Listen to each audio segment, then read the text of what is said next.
riang asangin kahin itan iting selung mo la na hi mo o thing na bang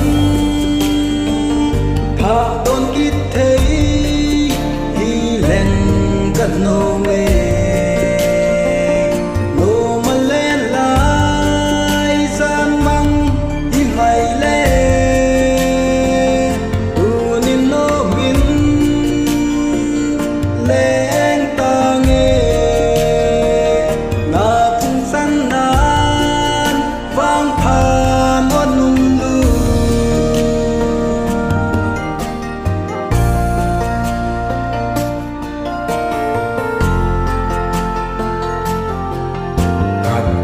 in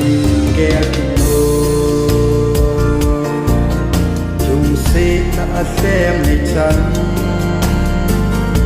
bi dung gela kamil ding ham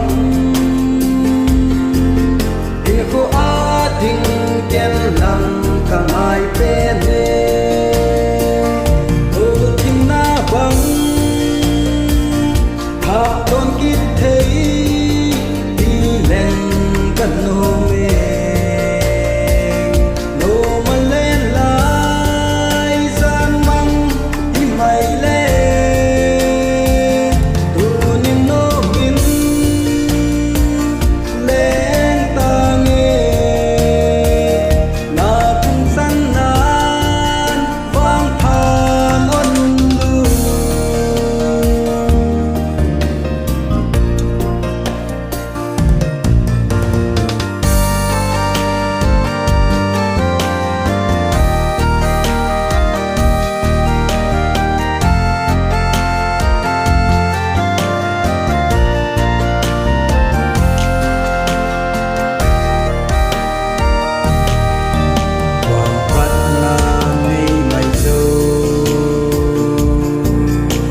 Tapang kito simbangan yan hom lai ni dam sung adingin mila ding lung gelin kisem tangi o na bang ha don kit thei hi len kan no me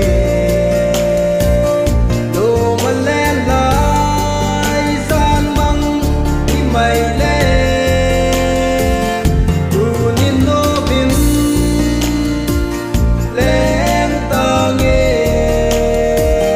na san nan vang phan on nun lu do kin na bang un man sin thei hi len kan lo me